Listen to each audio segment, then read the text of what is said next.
When King David died, his son Solomon was set to take the throne. And indeed, Solomon turned to God and prayed for a wise and discerning heart. And because Solomon didn't pray for things that would build him up and serve him alone, he only prayed for wisdom. He prayed for the ability to be a good, discerning leader and take his people forward into where God was calling them to be. Because of that, God said, "Your request is granted. I give you wisdom." And not too long after, Solomon had his first opportunity to utilize that wisdom. It happened one day when two women came into his court. He was holding court, helping to resolve disputes between local citizens. And these two women walked into court with a little baby boy among them.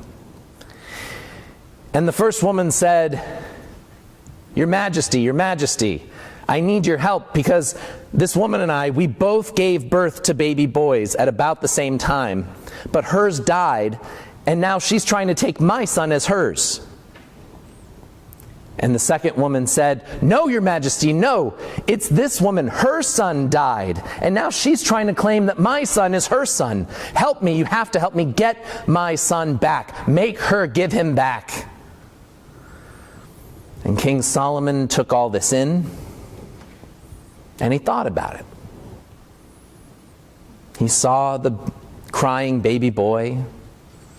He took in these two women. The only thing he knew for sure is that at least one of them is lying. So what do? How do you prove which one is the rightful mother? And suddenly it dawned on him. So King Solomon gave the order. He gave his verdict. Cut the child in half. The room was shocked. The air went out, and no one moved, no one said a thing. But one of the royal guards began walking towards these women, raising a sword out of its holder above his head. When suddenly the second woman cried, No, Your Majesty, no, please, don't do that. Spare his life. Give him to her if you want. Just don't kill my son. And the king gave the order, Stop. She is the boy's rightful mother.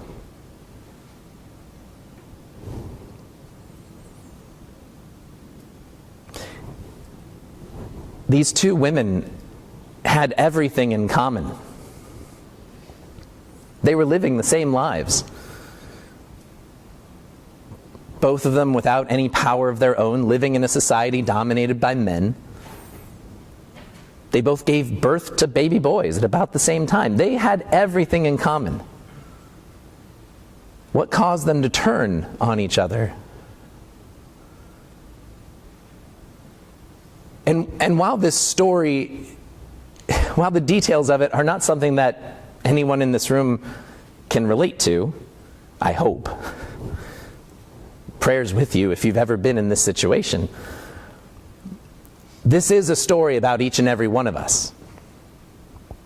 Because we all experience, either up close or from afar, all of us throughout our lives run into human beings who seem capable of tragic, horrible things. What would drive a woman to allow a baby to be cut in half?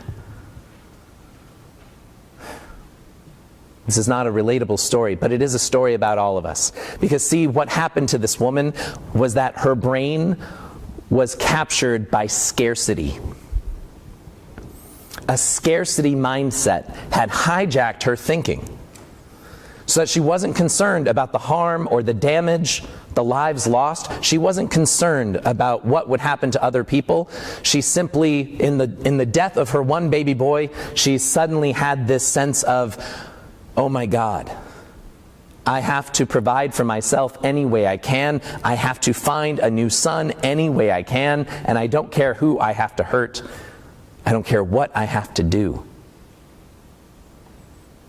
That may sound really unrelatable. It may sound like something that we can't wrap our minds around, but we can.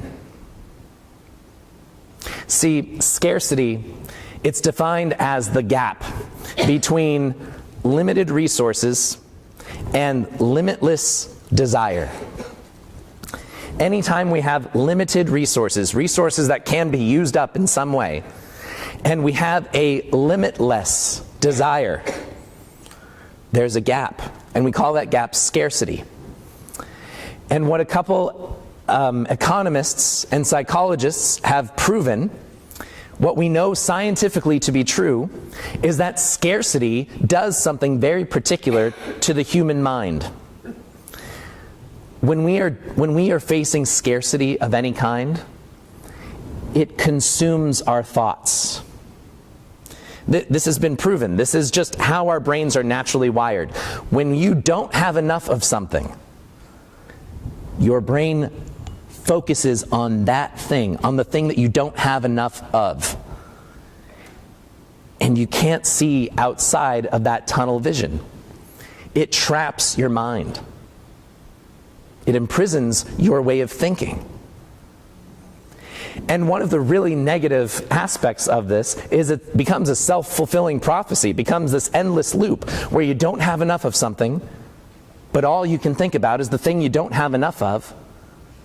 And so you lose your ability to creatively find solutions for getting out of whatever mess you're in. If you've ever been on a really restrictive diet, you know what this looks like.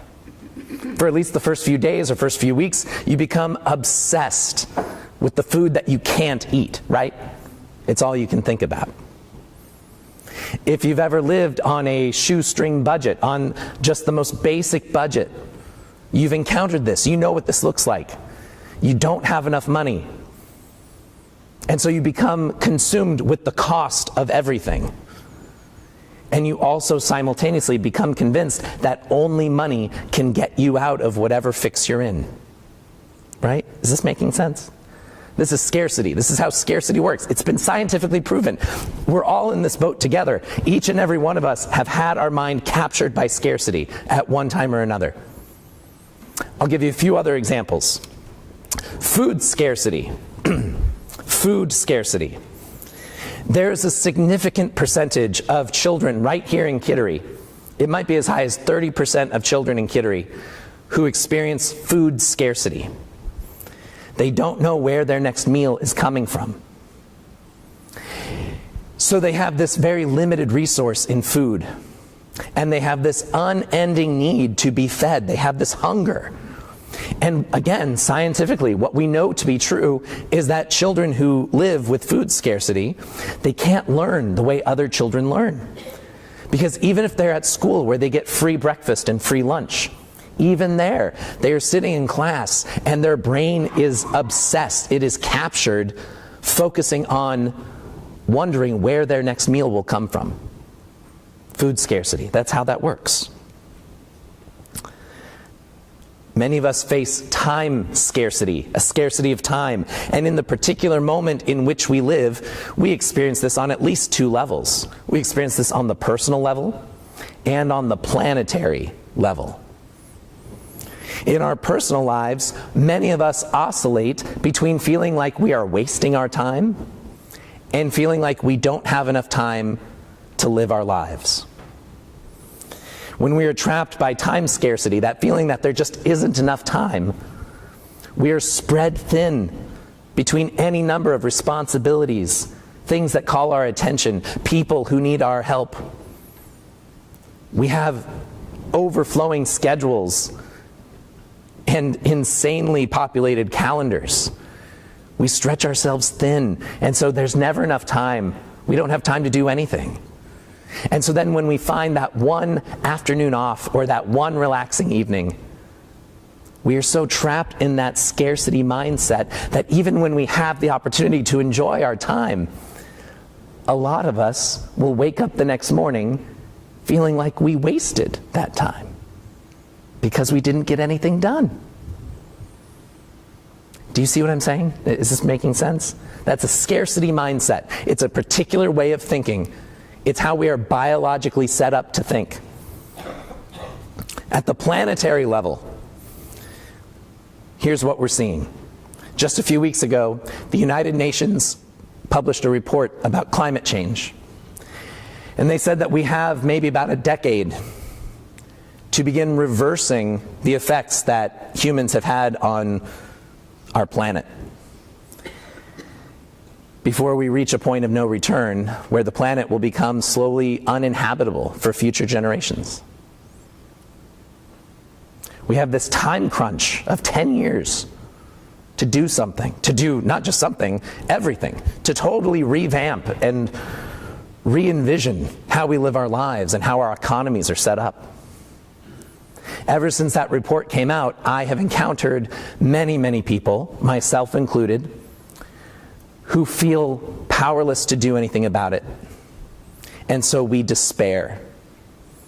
We start feeling really anxious and really sad because it's something that we haven't been able to figure out yet. And we can't imagine what will happen in the next 10 years to change that. So we have a scarcity mindset. We have this limited amount of time, limited amount of power, limited amount of agents of change. And we have this never-ending, endless need to hope, to live. But we're trapped in this scarcity mindset.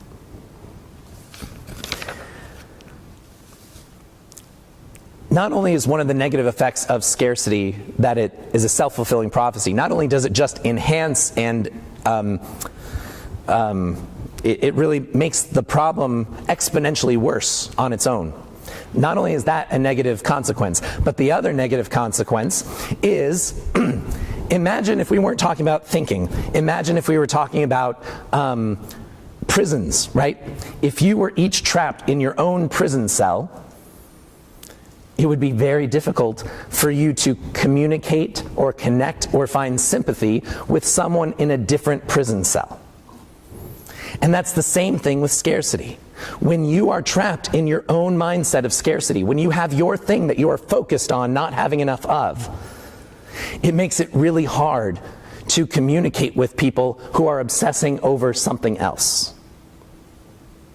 So for example, you might be someone who is focused a lot right now on the scarcity of freedom.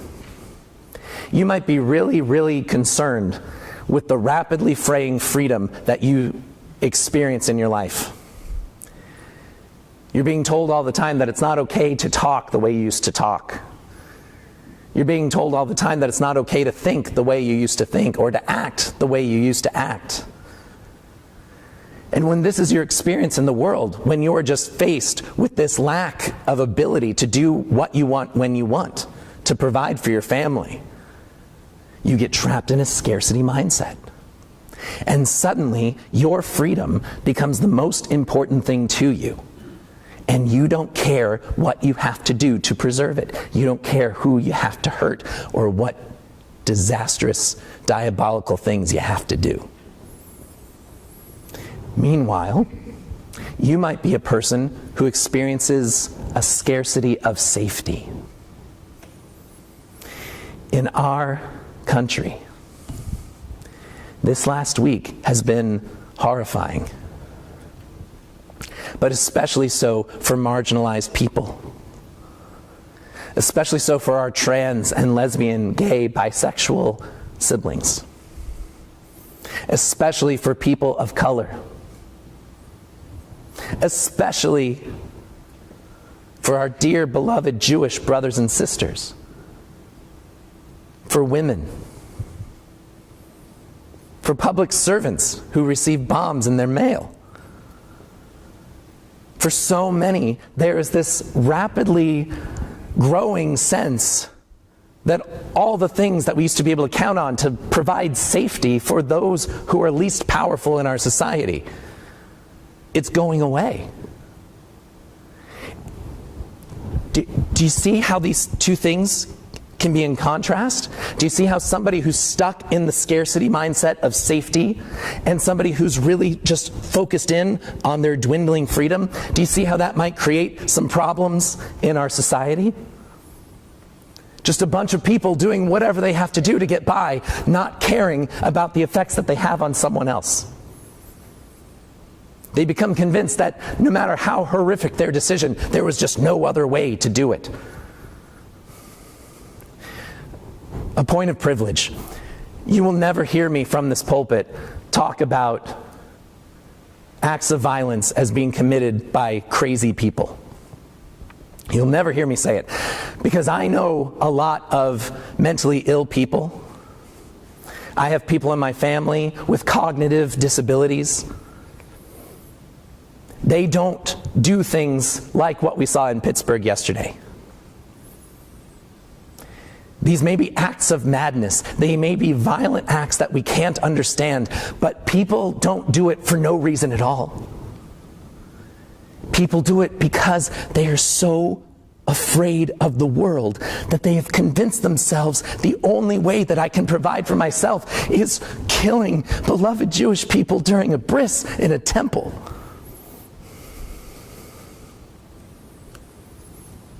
Do you see? We have to understand that it comes from a place. It happens for a reason. People are in search of something. When we become convinced that scarcity is the only way forward, we dehumanize ourselves and we dehumanize others. But I have good news for you, friends. I have good news. Our brains may be wired this way. We may automatically focus on what we don't have enough of. But we actually are capable of overcoming that way of thinking. It's where we start, but it doesn't have to be where we end. God has blessed us with the ability to adapt wisdom into our lives. Wisdom to see God's abundance where the world would train us to only see scarcity. If scarcity is the gap between limited resources and limitless need, abundance is the miraculous discovery that we have more than we could ever need. We have more freedom, we have more wealth, we have more life, more love and light than anyone could ever need. God has already given it. Wisdom leads to abundance. Wisdom shows us that we don't have to resort to the terrible compromise in order to find a way forward. Some examples.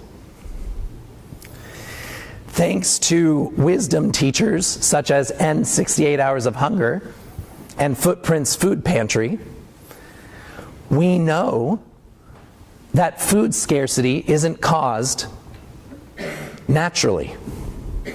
We know that food scarcity doesn't exist for some because there's just not enough food to go around. We waste more food in this country than we feed to people who need it. We know that, thanks to these wisdom teachers. So in order to prevent food scarcity for others, all we have to do is take the food we weren't planning on eating anyway and give it to those who need it. Food abundance. Today is Stewardship Sunday. So I do want to offer a quick word about the wisdom of stewardship. You, each and every one of you, have but one life on this planet. We only get to be here once, and we don't know for how long. Graham Alvord tells everybody he's 102. He's always like, I never thought I'd make it past 50. And we know far too many people who have exactly the opposite problem, who we lose too young. We don't know how long we will be here. Do you think there's anything in this world that's more important than you? Your one unique, unrepeatable life? Your messy, mixed up, imperfect presence on this planet? Do you think there's anything more important than the person God made you to be in this world? Friends, there is not. There's nothing more important. Which means there's nothing more important than being a good steward of your own life. What do you want your life to be about? What kind of person do you want to be? When we take time to discern the answers to those big questions, we discover abundance. Not because we're able to just magically create time or create more resources, but because discernment allows us the wise gift of saying no. Of saying no to things that don't matter, or things that waste our time, or people who are no good for us. So we can start saying yes to the things that help us to become the people we want to be. When we take care of ourselves, and only when we take care of ourselves, do we have the ability to care for others. Discovering abundance for ourselves decreases scarcity for others across the board in every single way.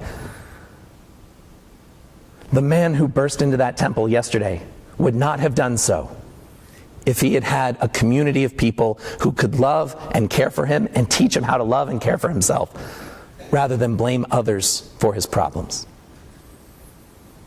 We have to care for ourselves, friends, so that we can love our neighbors as ourselves. And we end this morning with a great wisdom leader of our age. Her name is Greta Thunberg. Greta Thunberg is a 15-year-old environmental activist in Sweden. And she has already proved herself a wise and discerning leader. In the lead up to her country's elections back in September, Greta began skipping school to go protest on the steps of Parliament. She started demanding that her elected leaders hear her cries and the cries of her generation to do something about climate change.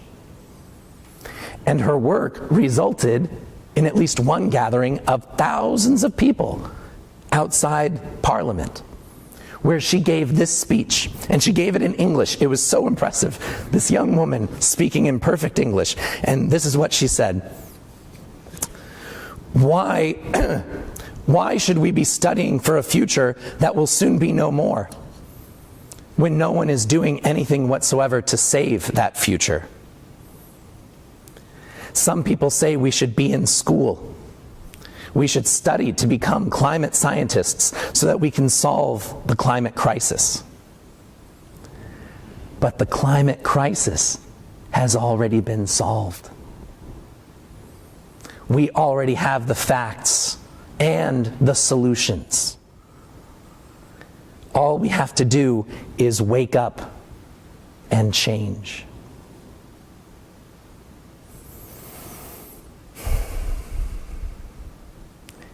Thanks be to God for the wise people among us. Amen.